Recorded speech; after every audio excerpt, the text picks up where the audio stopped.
This meeting is being recorded. Greetings and welcome to Mount Olympus. I am Hercules Invictus, and today on Sword and Sandal Cinema, I'm proud to bring you the many faces of Hercules with Brian Walker of Brian's Drive-In Theater. But first, a quick legend of Hercules. Since Plato first penned his foundational works, many a tale teller has spun a fantastic yarn of long ago times and set it in ancient Atlantis. One of the most recent was a television series that explored the lost continent through the lens of Greek mythology. Epic heroes like Jason and Hercules, along with historical figures like Pythagoras, adventured in a land not unlike Minoan Crete and revisited the classical legends. Though unseen, Poseidon remained an all-powerful presence. Alas, the series was not renewed for a third season, which is unfortunate as it was leading to the voyage of the Argo. But the two-season adventure is now immortalized on Blu-ray, DVD, and streaming service. Warning, spoilers ahead. We conclude season one's 12th and 13th episode with Touched by the Gods, parts 1 and 2. Circe demands that Jason fulfill his vow and slay Pasiphae, or his friends will suffer. He attempts it, but finds he cannot complete the act. Ariadne assists him with escaping Minos, who is at death's door. Ariadne's faithful servant is a minion of the queen, and the princess finds herself convicted of treason and is about to be burned alive in the belly of a bronze bull. Aside from the mythic trio, there are others who serve Poseidon, Atlantis and the king, a warrior, a priest, and a seer. Together, they rescue Ariadne and aid with her escape. While on the run, Jason meets his father Aeson, though he remains unaware of it, and we discover that Pasiphae is his mother. He remains unaware of that as well. Two villains meet their ends. Minos is restored to health and reunited with his daughter. Life returns to normal for our heroes, and Pasiphae learns from the oracle that her son, who like herself is touched by the gods, is destined to someday destroy her. And there we'll leave it until the end of today's show, where I'll share these special features. Greetings and welcome, Brian. How are you? I'm well tonight, Hercules. How are you this evening? I'm doing fantastic. I'm looking forward to learning about all the changes that are coming to Brian's Drive-In Theater. And they're coming a bit slower than I would like, but I did last month complete the facelift of the many faces of Hercules, the oldest section at Brian's Drive-In Theater. And it looks all awesome. of the pages. Oh, thank you. All of the pages within the many faces of Hercules section have been redone. All the HTML is brand new, but I tried to, if you're going to go to all the trouble to do a complete redo on the website, you really have to take a look at everything. And this is just going to be a months-long ongoing process. But rest assured, I haven't given up quite yet, and I've made significant progress. I haven't done an exact page count, but I think I'm at least 50% of the way through it. Oh wow, that is great. It is, and I have several sections entirely done. But there's still a lot more to do. It's really hard to update the look of the website, because there were certain things that I liked about the old look, the way that it looked previously, but it looked very unstructured, especially if you were looking at it from a bigger screen. It looked better on a smaller screen, let's say an iPad, than it does my big 24-inch monitor, for example. And I wanted to make it more accessible and sort of drag it into the early 21st century anyway in terms of HTML, by giving it a certain page width. And that took me a while to kind of wrap my head around it. I'm not a born webmaster. I taught myself HTML, and as such, I don't know a whole lot about it. But my skills are very late 1990s, I would say, and that was another issue that I had in coming up with a new design. I wanted to make it look contemporary. And it does, I don't want to say that I copied it from any one particular website, but there is a sort of homogeneous nature with a lot of website design, especially when you're trying to relay information. I mean, there's a certain, hierarchy, a certain structure to it. I'm sorry, I keep banging on the my laptop when I'm talking. But there's a certain structure to it, to information delivery, and I wanted to adhere to that as well. It looks great. It looks much cleaner and much sharper. The images, yet it still looks very retro. So you kept that, which was part of the charm of the site, but you updated it, so it's no longer retro. It now looks retro. It's yes, the HTML was very retro. We'll give you that. But I've got 400 and some, close to 500 pages overall to update, and it's a lot, let me tell you. It's been fun though. It's really gotten me back into the site. I mean, I hate to admit it, but some of the pages that I just finished up, I just recently cut over, just within the last day, I cut over the beach party section of the drive-in. And now it's every page within the beach party section has been completely redone. But some of the pages I hadn't really touched in like 6 to 8 years, and they really needed some work, quite honestly. So each page gets treated to not just fresh HTML, but I'm also going back and rereading, and in many cases rewriting the biography information. And I'm going back through my list of my archives, the photographic images that I have, for each actor, and seeing that if I've got something now better than I had 20 years ago when I scanned this image and posted it. In many cases, I have found some better images, and I've updated a lot of the links too. Unfortunately, with any type of website, what was around 20 years ago isn't necessarily what's around now. And it's one of the reasons I don't really link to many sites anymore. They come and go so quickly.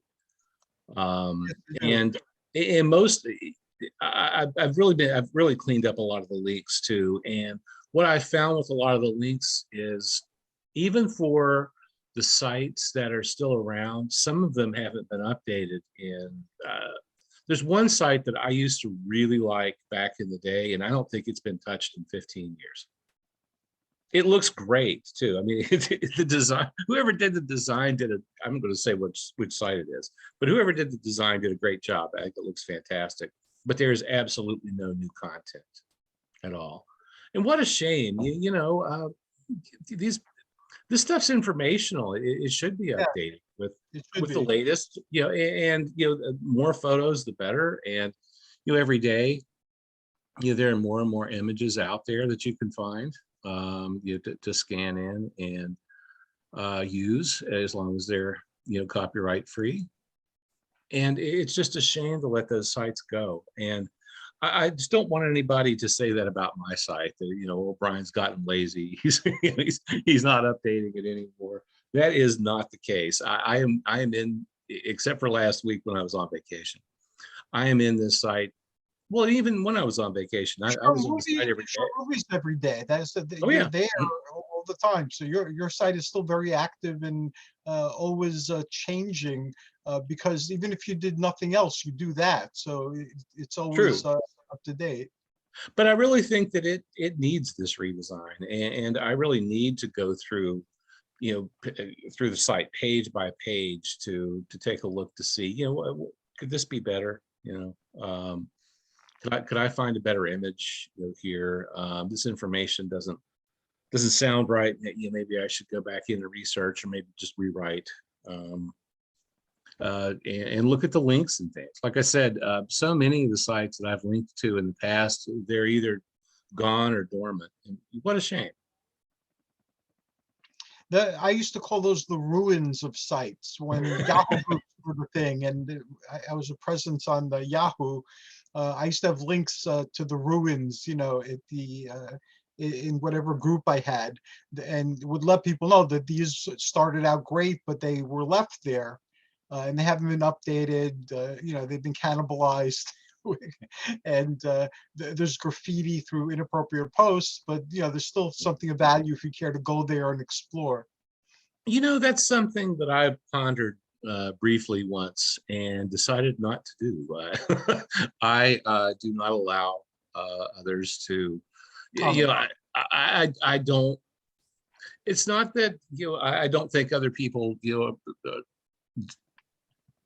deserve the right to have their opinion. But I don't think that I have the right to know what their opinion is. So, and let's face it, it's called Brian's Drive-In Theater. So it's my party, and I'll cry if I want to. But I come to the same conclusion in my Sword and Sandal cinema groups. I used to allow people's opinions. I used to allow them to post other things. Now I've become ruthless.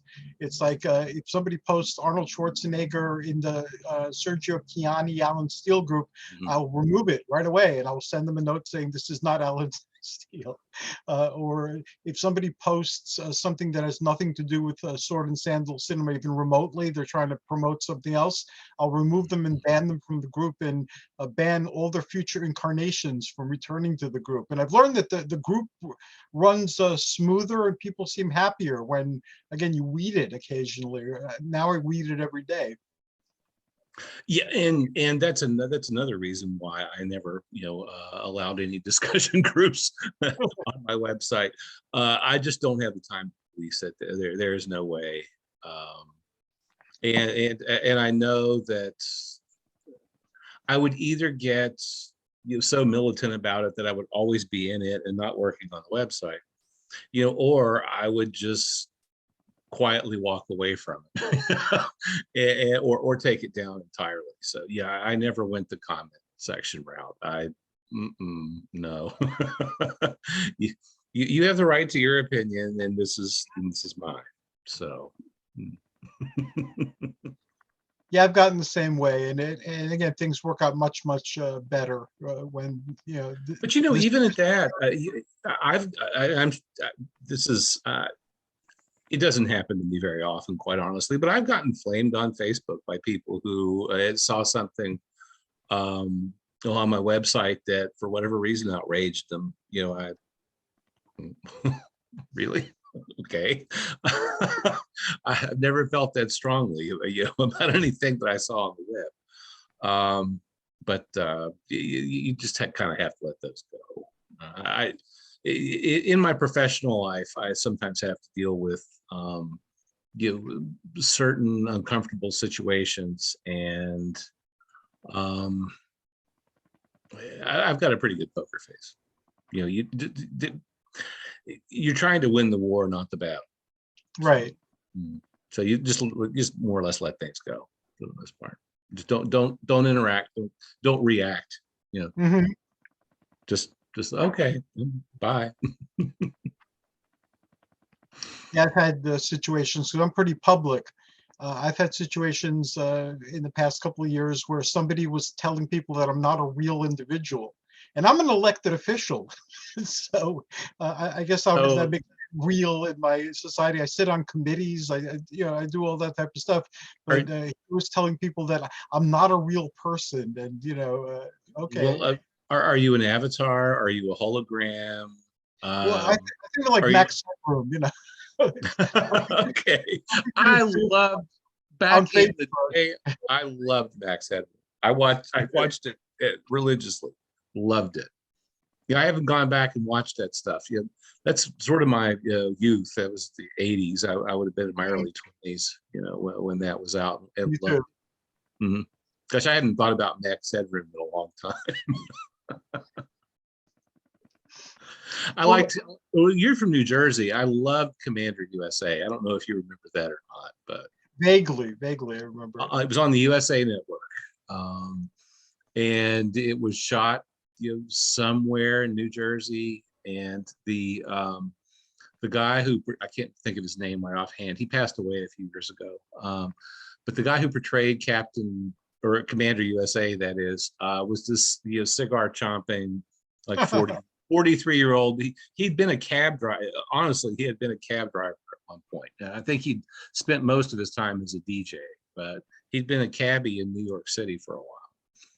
And kind of had that demeanor when he would show the movies. And you can find them on YouTube. And I've even seen some on archive.org, which is kind of weird. I have no idea if any of those still exist in any kind of official form. I don't know if there's a copyright. Some of the movies do have a copyright. But for 4 years, he cranked out, and sometimes on the weekends, you get a double feature. Sometimes you'd get 2 movies. And he would do skits, and they were really cute. He had a great personality. He was really funny, very witty. And I loved Commander USA. That's one of the things that got me into, well, didn't get me into B movies, but it kept me going. Because I loved watching his show. And back then, mid 80s, you didn't have access to the titles that you have now. So he would show something that I'd heard of or I'd always wanted to see, or I heard this movie was terrible, so I got to watch it. That's always the back then too. Yeah, some of them were so bad that they were great. They were. And the production values on Commander USA were like $5. I mean, there's no production value to it at all. But he really sells it. He did a great job, and he's got some good people working with him. Some of the ancillary characters are smart and funny. Very good. And look it up on YouTube sometime if you're ever bored. I most certainly will. I like things like that. I spent actually most of my life in New York City. I spent maybe 40 of my 60 years in New York, 10 of my years in New Jersey, and 10 of my years in Pennsylvania. Okay. Well, I've been here for a long time. I live south of Pittsburgh, and I've been here a long time. And no offense to the area, but I'm ready to leave. So. Time to move on. Well, it is time. And I live in a college town, and college towns are great when you're young, not so hot, when you get older. And I'm just kind of feeling that, it's time to move to a more late middle-age friendly area. Yeah, I'm currently in I guess it's a nice suburban town to New York City, that being the closest metropolis. And then there's Hackensack, which is a city type area that's not that far away. That's where the seat of our local government is, in Bergen County. And it's all in all a very nice place to live, but it's very expensive. And, yeah. Anything close to the city is going to be pricey. And we're older now, so not as I guess ambitious as we might have been when we were younger. So, but it's a very nice place. There's a lot of greenery. There's a lot of it's very clean. There's a lot of things to do, and the people here, despite differences in opinion, seem to come together to celebrate things. So our motto for the holiday parade is, we celebrate our differences together. And even I bless the town with an Olympian blessing. I'm the parade person who leads the parade, and we have rabbis and priests of all sorts doing their thing. And we've had Muslim and Hindu things going on, so it's a nice place to be, and I like being involved in the local town and what's going on. Well, and that's something else. Before you started recording tonight, we were talking about some of the things that I was looking at, when it comes to a place to retire, and diversity. That's huge. I don't want to move to a retirement community where everybody is 85 years old and white. I mean, no offense to people who are 85 years old and white, but I want some difference. I want a variety of ages and a cross section of people. I don't want this homogenized existence. I'm not looking for that at all. Now, that's one thing that living in a college town that has afforded us. That's one of the reasons we've lived here so long, is that if there's any diversity in this area, it's in this town. So On my bucket list, that was early on. That was one of my things, to live in a college town, because whenever I went to a college town to give a talk or attend a meeting or something, it's like, hey, this is a cool place to live. They had they the are. best bookstores and the best hobby stores, with Yes. gaming, the memorabilia stores. So you could always find these difficult to find shops, there on the main street as you were walking around. So I always thought it'd be cool to live there. But now again, I would probably feel the way you feel about living there. Time to move on. No, actually, I think that there are some college towns that are worthy of retirement. Just not the one that I'm in. Okay. I mean, nothing against the town that I'm in, but the terrain here is just, I mean, I like to get outside. I like to walk. I like to hike. I like to ride bikes. You cannot do that here because, well, you could, and you'd have great calves, but I mean, you'd probably, go into your second heart attack, as you were hiking up another mountain. I need something that's flatter. When we lived in Pennsylvania, we lived in the mountains in the Poconos, and I got out of the habit of walking. I used to walk for hours a day. It was one of the things that defined me. But in the Poconos, you couldn't walk because there were like bald eagles swooping around. There were bears. There were coyotes. There were bobcats. Well, you right couldn't there, walk. there's bears. You couldn't walk, but I bet you ran. No, the furthest we walked there was to the mailbox. They didn't have mailbox on your house because you're living on a mountain. You had to go to the bottom of the mountain to get your mail. So that was the only walking back and forth, and that was well populated. So occasionally you get deer or turkeys or bald eagles swooping, but the bears would stay clear of the roads for the most part during the day. So it was okay to walk back and forth. Yeah. Like I said, I need something that's going to be a little more late middle age and elder friendly than the mountains. I enjoy, I live on a ridge top, so I enjoy the slightly cooler temperatures in the summer, but I also dread the icier, snowier roads in the winter. And I'm not anti-winter, by the way. I just states with a simpler terrain do a better job with cleaning the roads than the state. When we lived in Pennsylvania too, I had to dig from our front door downstairs, up a flight of stairs, through the U where we parked the car to the driveway. And that would take literally hours to dig ourselves out every time it snowed. It snowed fairly often, and it never got around to cleaning the road. So even if I got us to the road after several hours work, the road was like very deep. So we're still stuck there, but at least we could walk to our car, if we wanted to or needed to. Here anymore, we don't really even get snow. We get ice. We used to get that in Pennsylvania too, the black ice where you couldn't see it very clearly. And I live on the top of a mountain, so I'm thank God that I can work remotely, most of the time, because we had a lot of ice this winter, and I just not going out in it. I just won't do it. Yeah, here it's not that bad. Here I wind up shoveling. My wife shovels too, so we go out there and shovel and take turns shoveling or shovel together, depending on how much snow there is, and we break it up into pieces, because we want to avoid heart attacks as well. So we'll shovel for like an hour, take a break for an hour, go out there, shovel for an hour, and sometimes it takes a chunk of the day to clear everything. But we find that generally works best at this particular point in our lives. Yeah, I don't know that we shoveled at all this year. I don't think we did. I don't think we had enough to shovel. Yeah, we had only a couple of snows that warranted shoveling this year. Yeah, I don't really recall. Greg's saying we did once. Twice. Saying we did twice. Okay. Oh, now wait a minute. I do remember. Okay. Okay.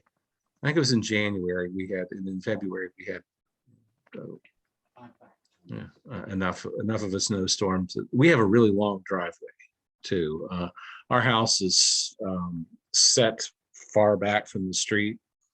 And that was one of the things that really appealed to me when we were looking at it. I was like, oh, it's not right on the street like a lot of houses are in this area for whatever reason they are. It was far back.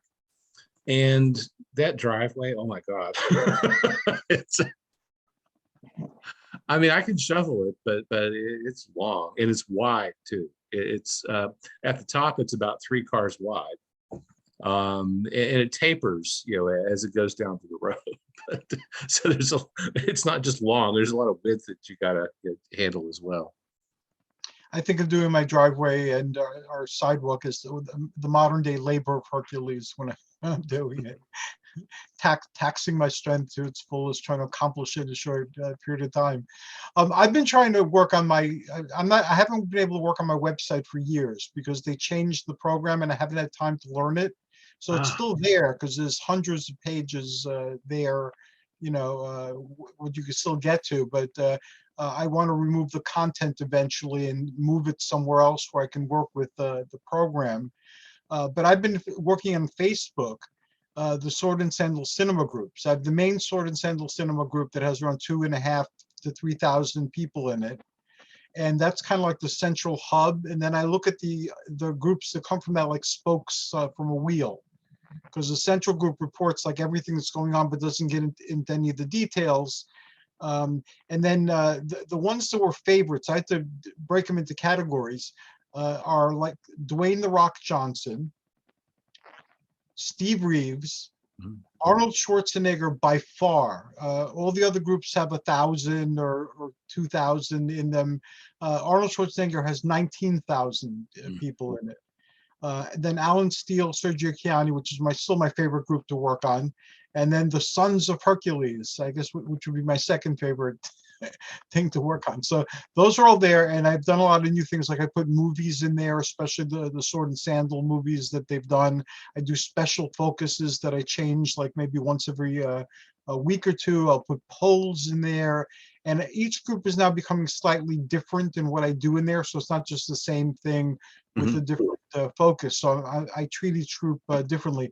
Like the Sons of Hercules, whenever new people come to the group, I put a link to the Sons of Hercules song, and I pronounce that the song has been played for this person, and then I made a smaller group from there for people who were inspired by the Sons of Hercules. Like when I was teaching in New York, they used to pay me $75 to give like this short talk at events where I would talk about what inspired me to get into the human services was watching the Hercules and the Sons of Hercules movie as a child. I wanted to fight tyrants. I wanted to, to save people. I wanted to do stuff like that. I didn't want to be a fireman or a policeman. I wanted to be a son of Hercules or Hercules, and they liked when I gave that speech, and then they paid me to do it. So I used to get to tell the story quite a lot.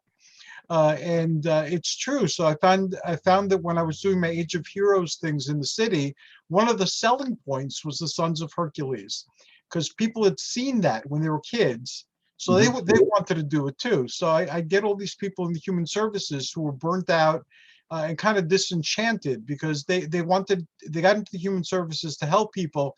And then what they found themselves doing after a few decades was that they were the velvet glove on the iron fist of some government agency or profession, and that they really weren't able to help to the extent that they got satisfaction.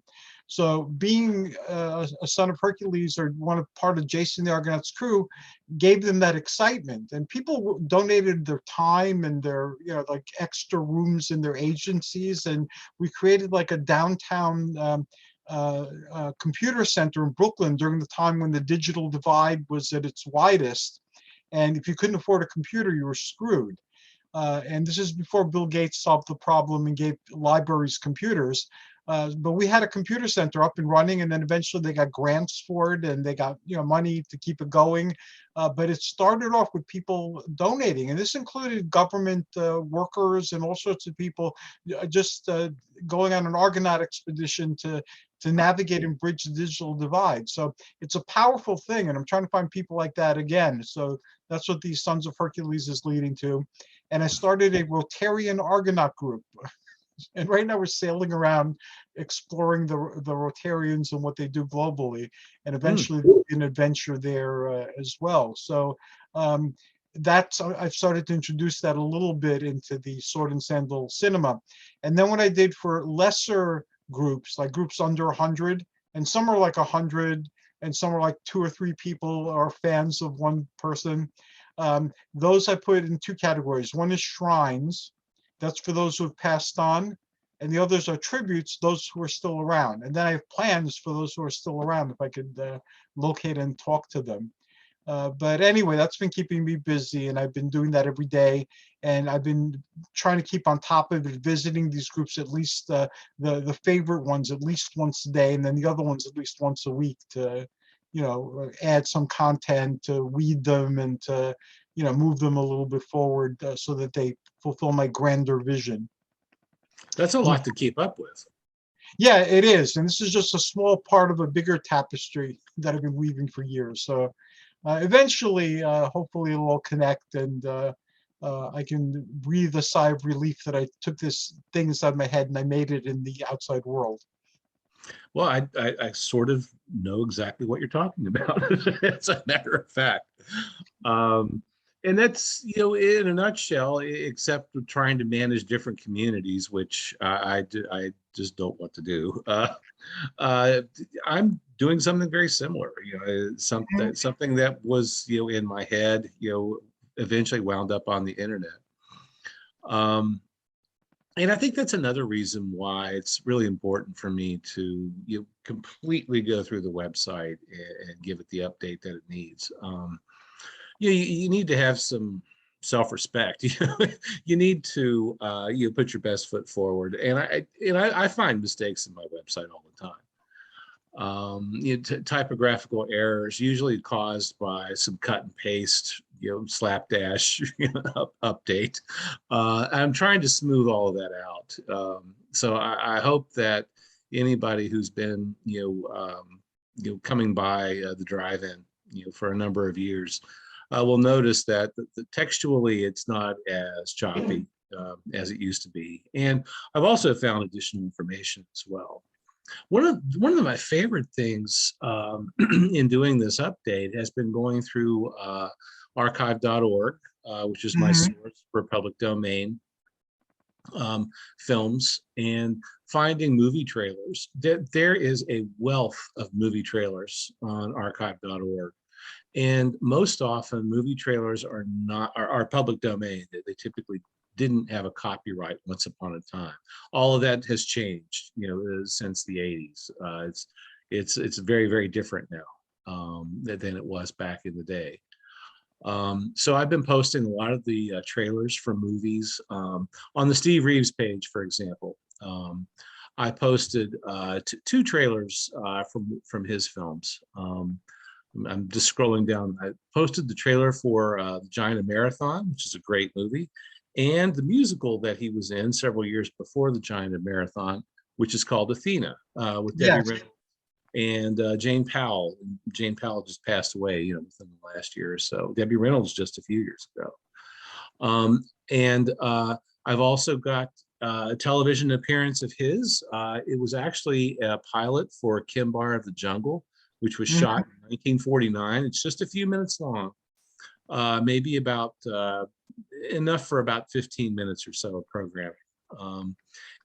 For early television, there were a 15-minute show was oddly very popular, and I think that actually just migrated over from radio.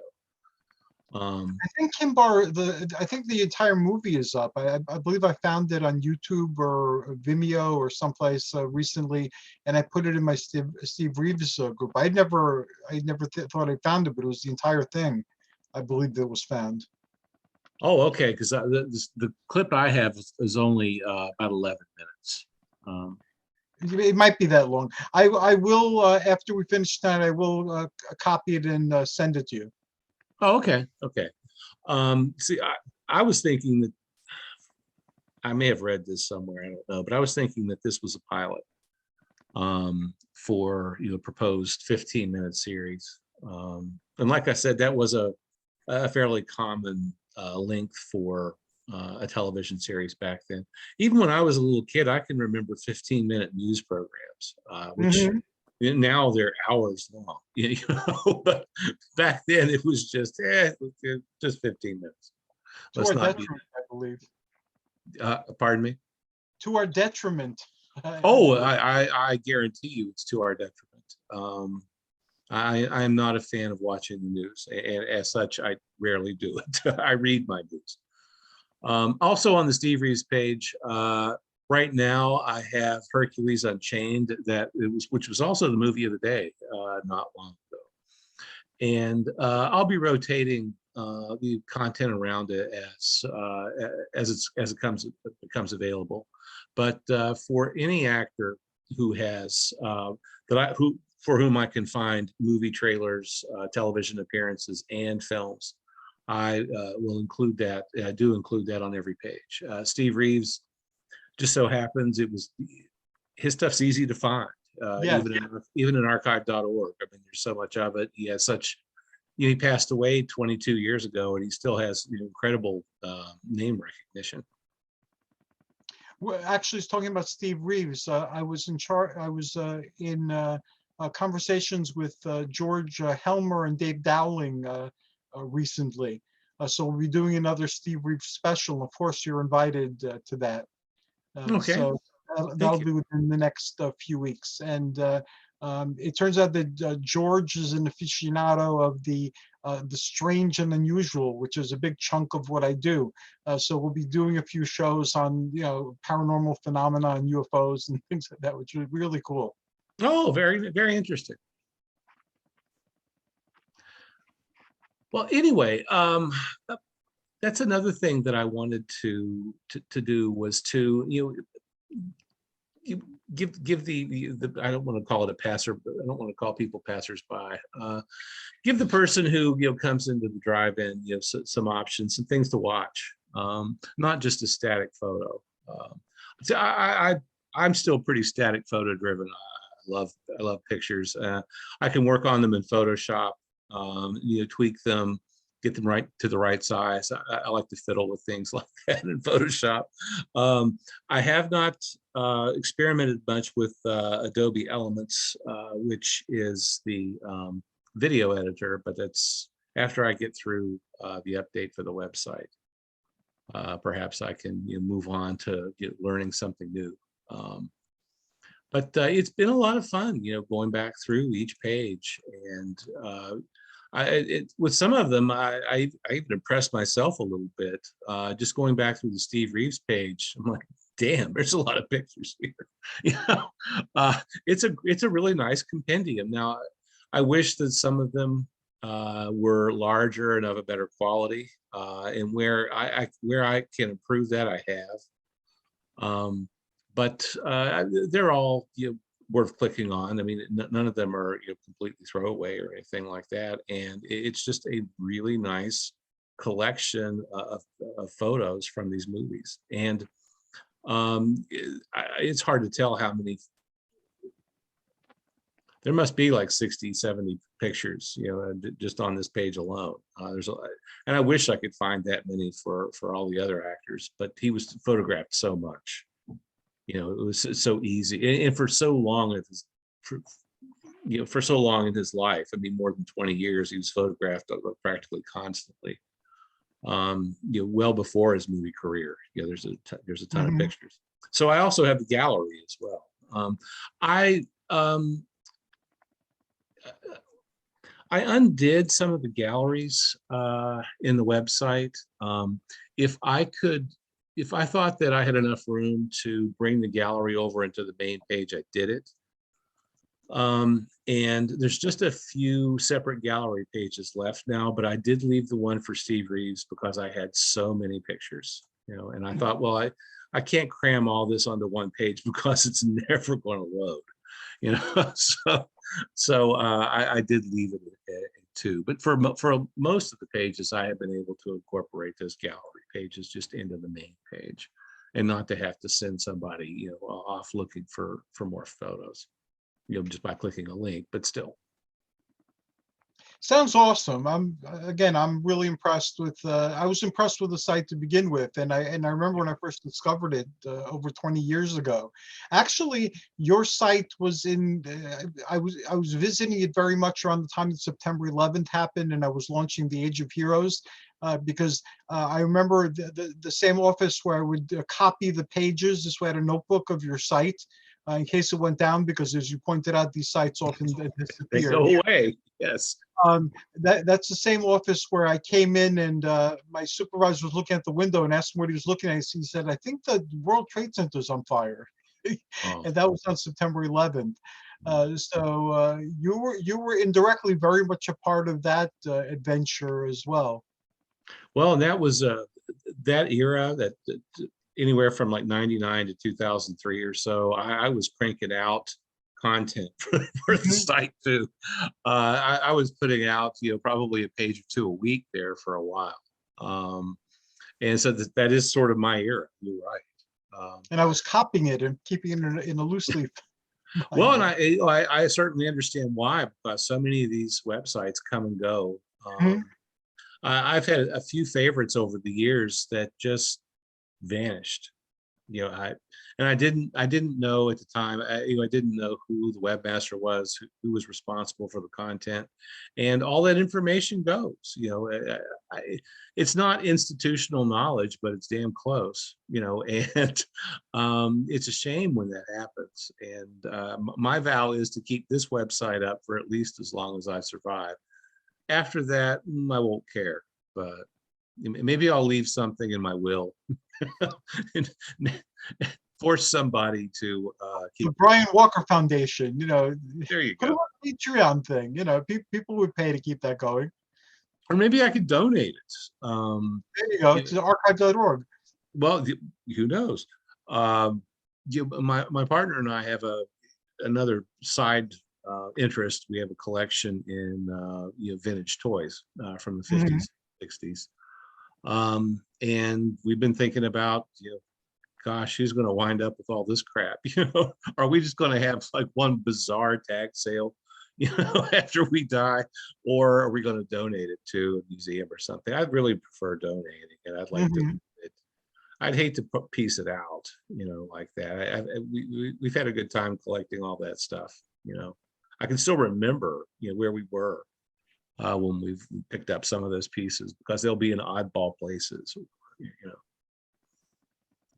Yeah, we had a flood not too long ago, and it destroyed chunks of my collection. And today I got a call from one of our other hosts, and he goes, "Can you use like some Savage Sword of Conan's? I found some in a box." And it's like, sure, my entire Savage Sword collection was destroyed. So it'd be good to get those back. I thought that was it. Conan Savage Sword has left my life, but now he's coming back, so that's a good thing. Well, very good. Well, I'm glad to hear that. Yeah, me too. I was very glad to hear. I'm very grateful for it. I remember, how upset you were when the flood happened. I was so sorry to hear it too. That's tough that's a piece of you, that's part of that's something you were interested in, and it does sort of document a time period for you. Yes, it does. It defines who you were at a particular point in time, because these are things you were watching, these are things you were reading, these are things that were in your head. They colored how you were experiencing your world at the time. So it's like solidified memories in boxes, I guess. No, I agree. That same thing happens to me. Well, heck, when I've been working in the website doing the redesign, I'll take a look to see.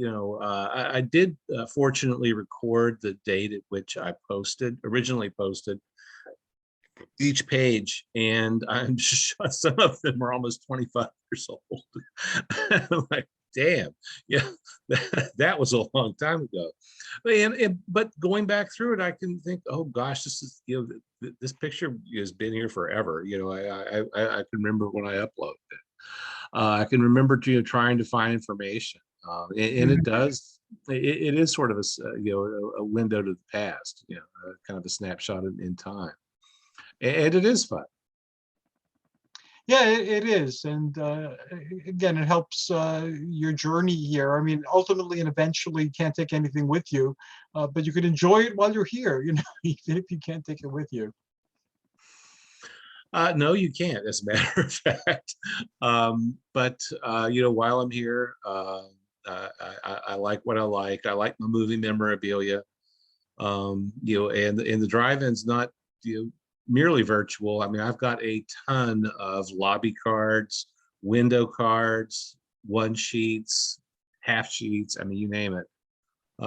They are thick in this house. But I've framed the lion's share of it. Now, it's not all on the walls because I don't have enough wall space for it. My walls are full too, of all sorts of posters and pictures, and I'm Greek, so there's statues all over the place with the occasional action figure in there in lieu of a statue, because that's our cultural statue. It's interesting that you mentioned statuary for one reason. As an only child growing up in the early 70s, I guess I was a spoiled kid, although I probably didn't think so at the time. And bar statues were really popular back then. You go into your parents' friend's basement where they had the liquor, the bar set up, and everybody had the W.C. Fields. Indians and W.C. Fields, yeah.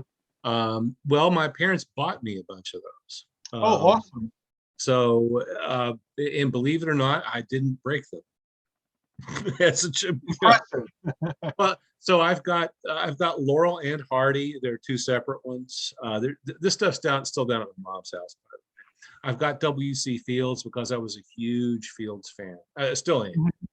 But when I was a kid, there was W.C. Fields Theater on one of the channels in our hometown. And they would air it like, I don't know, it was a Thursday night or Friday night, something like that. And they would always air a different Fields movie. And they did this for a couple of years, and he didn't make that many feature films. So they ended up rerunning a lot of them. And I howled every time I watched them. So my parents bought me the W.C. Fields statue. And I've got one with the three Marx brothers. They're all, on it. I remember that one. As you're talking, I remember seeing these things as I was growing up, and I could visualize them very clearly. Mm-hmm. And I've still got all that stuff, so I've got to make some decisions as to what to do with it. I loved it. I still love it, but I'm not sure I need it. And I don't know what to do with it. We started selling our stuff on eBay, but it's a slow process because there's so much stuff, and there's a limit to what you can list on eBay. Yeah. So it's moving, but it's moving like a trickle, but again, we're in the same place. We're in our 60s now, and even if I had nothing else to do other than to revisit this stuff, to read it or watch it, there isn't enough life left to enjoy it again. So, what am I doing holding on to it? Might as well get it out there, let somebody else enjoy it. And that's a nice way to look at it. I guess I'm still in a codependent relationship with all my crap. but I still like most of it, and what I didn't like, I've probably gotten rid of already. It's going to be hard for me to boil all that stuff down.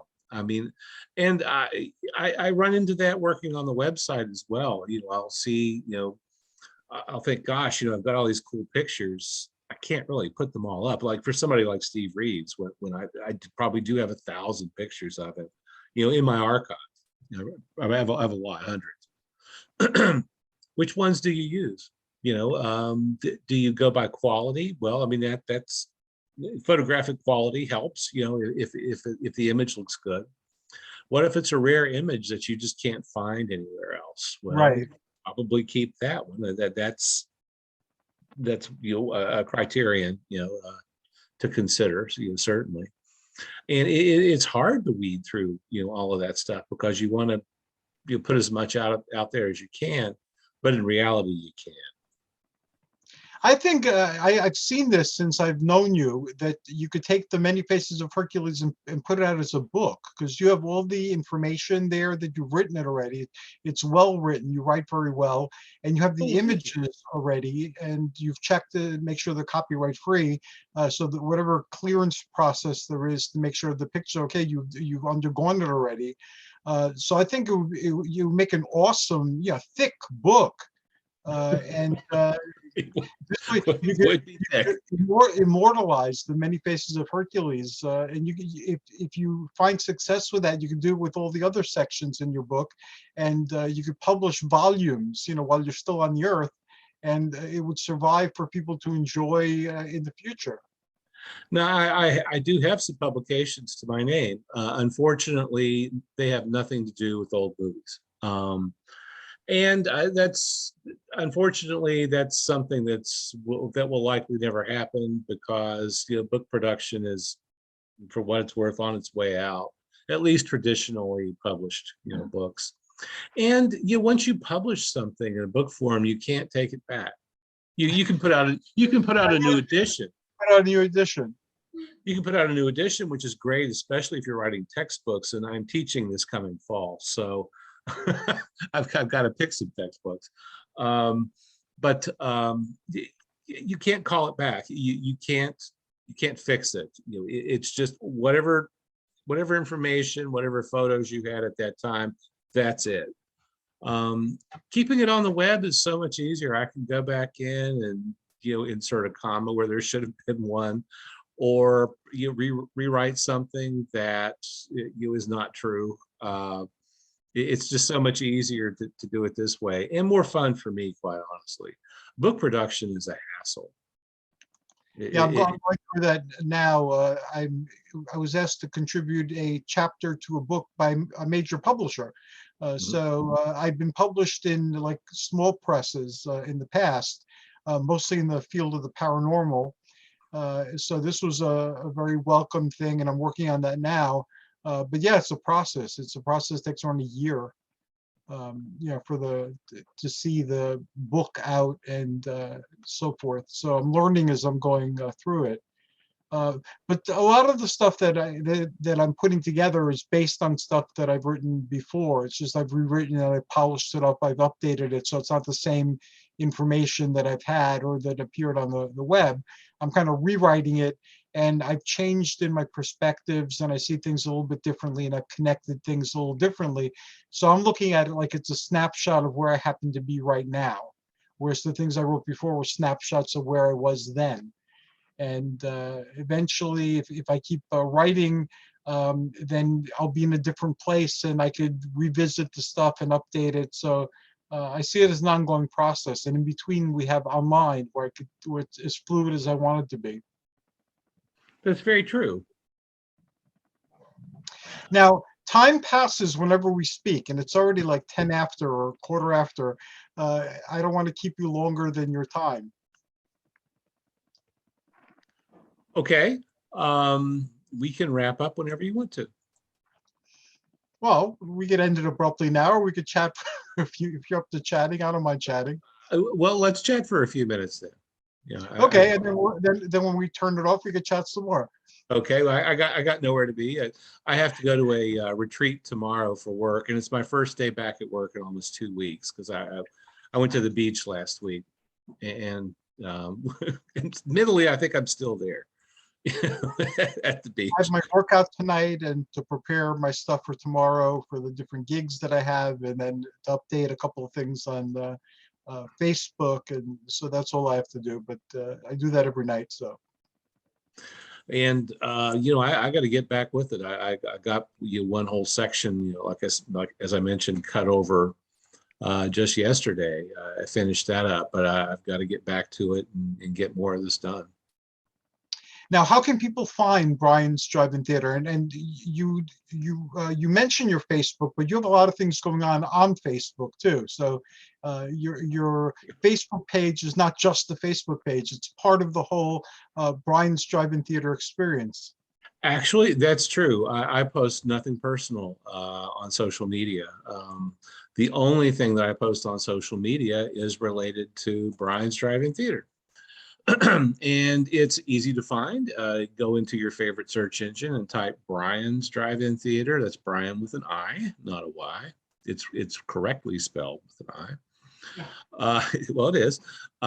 And you can find me on Facebook by also running a search for Brian's Drive-In Theater. And you won't see anything political, or you won't see what I ate for dinner 2 nights ago on my Facebook page. It's all about film.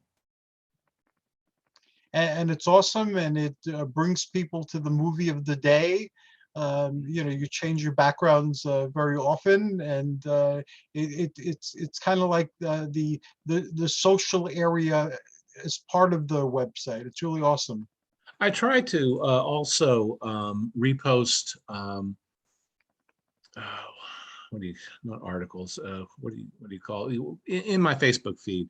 I'll try to repost things from still operating drive-ins that have some sort of social media presence, whether it's what they're playing, what's playing this weekend, or if they're doing something during the day like a flea market or a car show.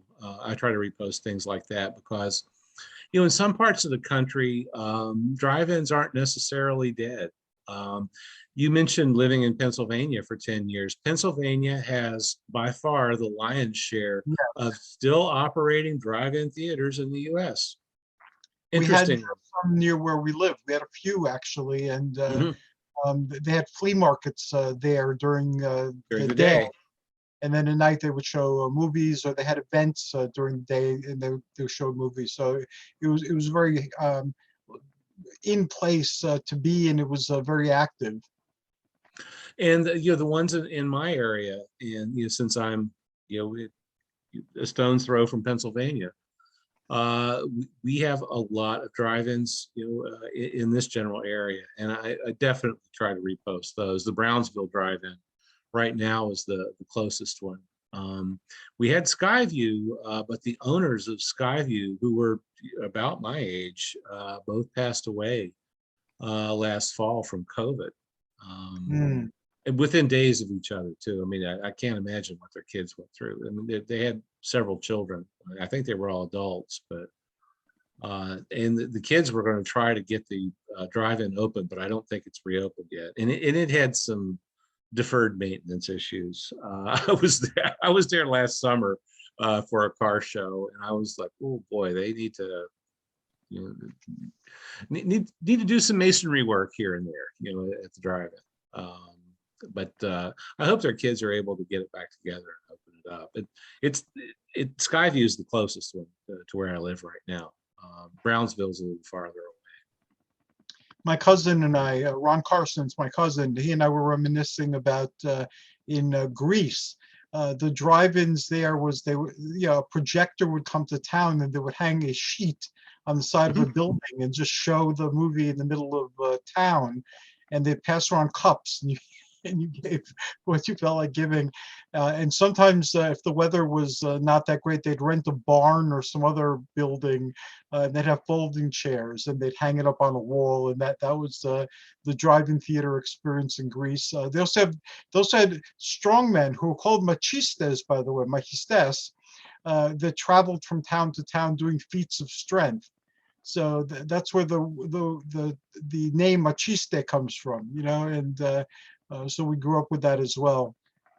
Here it was a lot more organized.